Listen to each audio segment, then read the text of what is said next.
how powerful would it be if you could get some advice, insights, career development tips from CEOs about their experience, lessons that they've learned, things that they would like to have known when they were earlier in their career, and how they got to where they are now.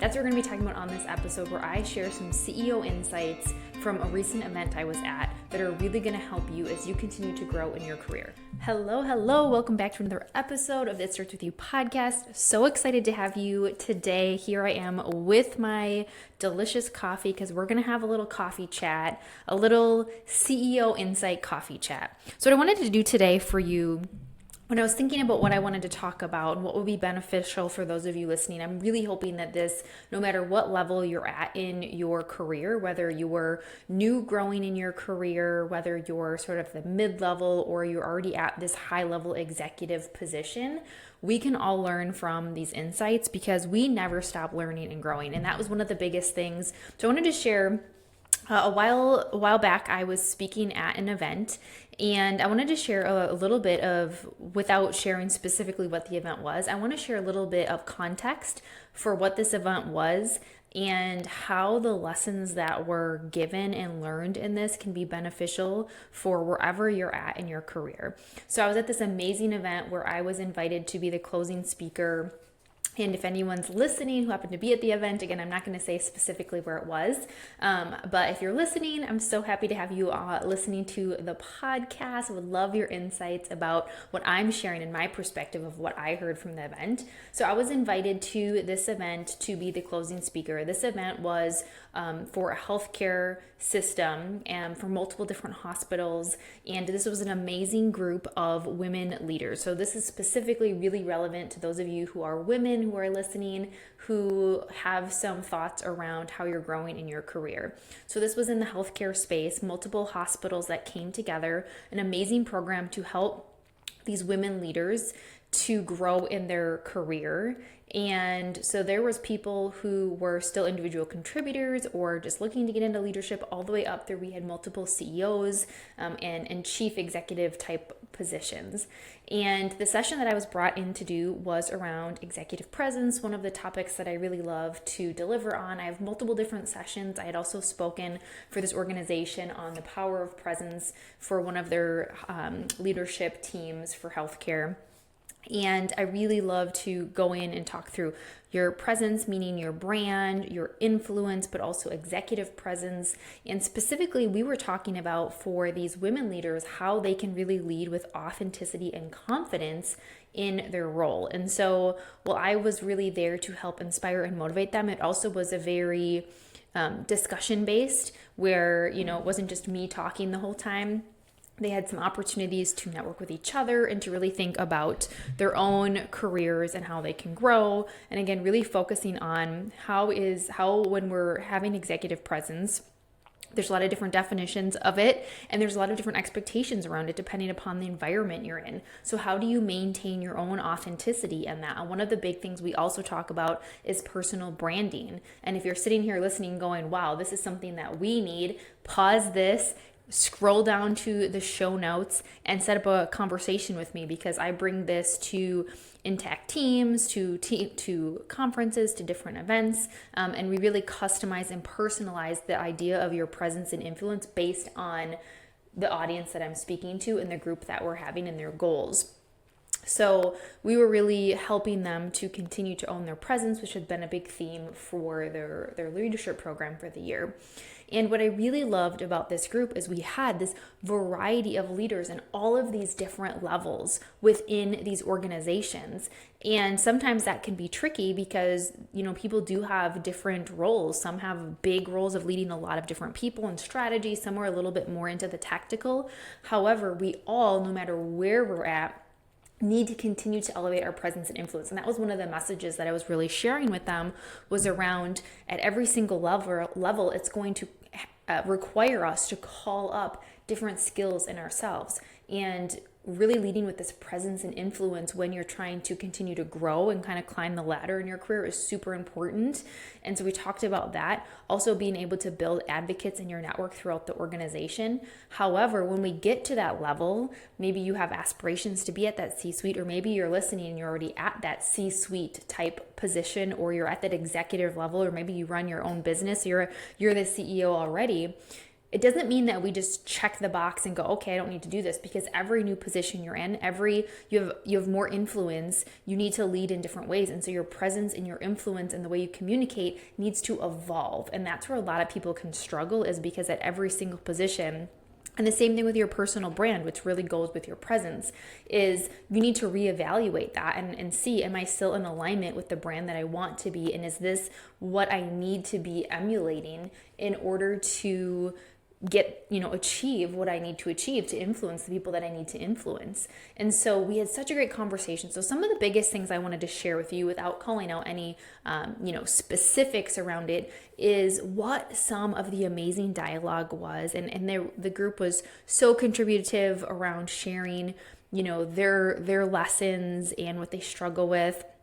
What I really loved is that we had a really engaged C-suite team that was there, who was more than willing to be open and honest and transparent around what they are experiencing in regards, or what they even experienced earlier in their career in regards to what they struggled with on their presence, with their influence, and even some of the lessons that they learned. So I made a little bit of a bullet list to share with you what some of those key things that they shared, because I think what that did is it also, what I always say is, it humanizes the leaders to realize that no matter where you're at, they either still struggle with these things or they struggled with those things, and yet they still were able to move up and get into the level position that they're currently in.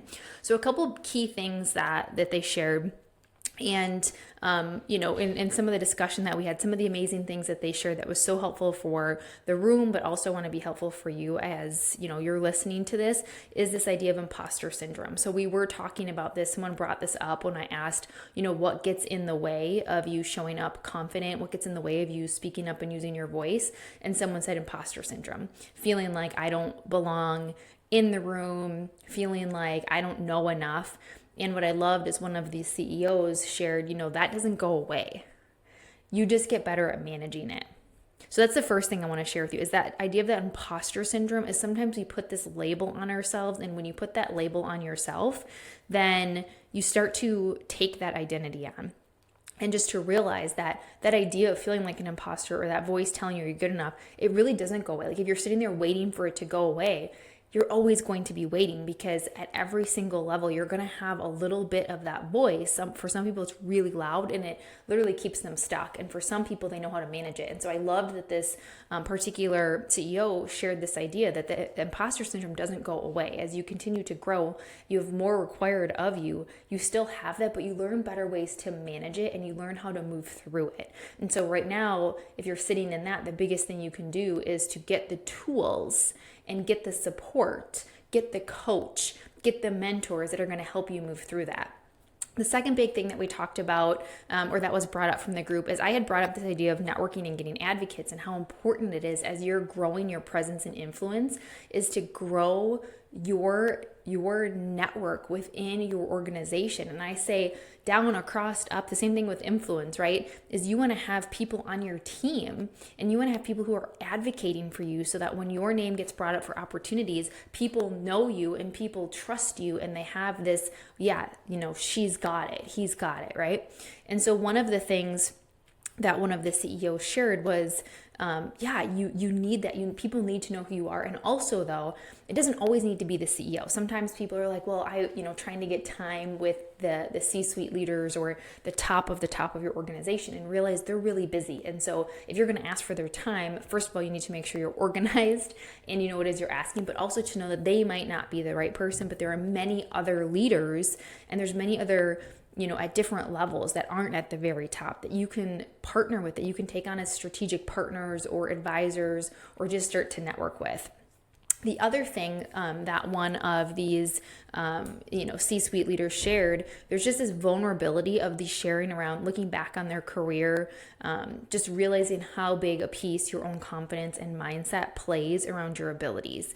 And just again, I think being able to hear leaders that you might aspire to sharing these things can be validating. And so even creating, if you're someone listening and you're in an organization, creating spaces and environments when you can have, I think there's a lot of value in having people all at the same level go through some type of training or conference together, because they have vulnerability to share around maybe things they're not comfortable sharing when there's the higher level leaders in the room. However, there's also so much power in having different levels so that those who are aspiring and growing through the ranks at the organization can learn from those who have already done it, and vice versa. It's really, really good for your high level leaders to hear what some of the other levels are experiencing, so that you can figure out how do you keep them engaged.